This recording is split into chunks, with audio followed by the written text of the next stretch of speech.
ગુણાકાર માટેની સરળ રીત આની પહેલા આપણે જોઈ ગયા હતા બે સંખ્યાનો બે સંખ્યા સાથે, પછી બે સંખ્યાનો ત્રણ સંખ્યા સાથે. હવે જે ગુણાકાર છે એ છે ત્રણ સંખ્યાનો ત્રણ સંખ્યા સાથે ગુણાકાર. તો હવે સાહેબ શું કરવાનું? તો અહીંયા તમે જોઈ શકો છો ત્રણ સંખ્યા આપેલી છે, એમાંથી આ એક છે તો આપણે દરેકમાં અહીંયા એકના એક મૂકી દેતા હતા. એવી જ રીતે અહીંયા આપણે શું મૂકી દેતા? બે ના બે. હવે સાહેબ શું કરવાનું? તો કે આ બે નો સરવાળો કરવાનો. તો કેટલો થાય? એક બે ને એક કેટલા થાય? તો કે સાહેબ ત્રણ થાય. કેટલા થયા? ત્રણ.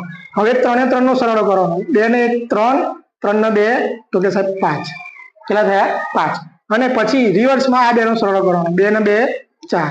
તો આ શું થઈ ગયો એનો જવાબ? કેટલો થયો? 24,531. એવી જ રીતે અહીંયા એક સંખ્યા આપેલી છે બરાબર, એનો આપણે ગુણાકાર કરવો છે તો શું કરીશું અહીંયા? તો કે અહીંયા લખીશું આપણે બે ના બે. કેટલા લખીશું? બે ના બે. અને અહીંયા કેટલા લખીશું? ચાર ના ચાર. તો અહીંયા શું થશે? હવે આ બે નો સરવાળો થશે એટલે ચાર ને બે કેટલા થયા? તો કે 6.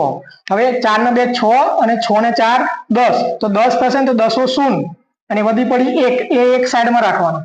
ક્યાં રાખવાના? સાઈડમાં. અને 4 ને 4 8 અને 8 ને 1 9. એ આની અંદર ઉમેરી દેવાનું. 4 ને 4 8, 8 ને 1 9. તો આનો જવાબ થશે 49,062. ઓકે.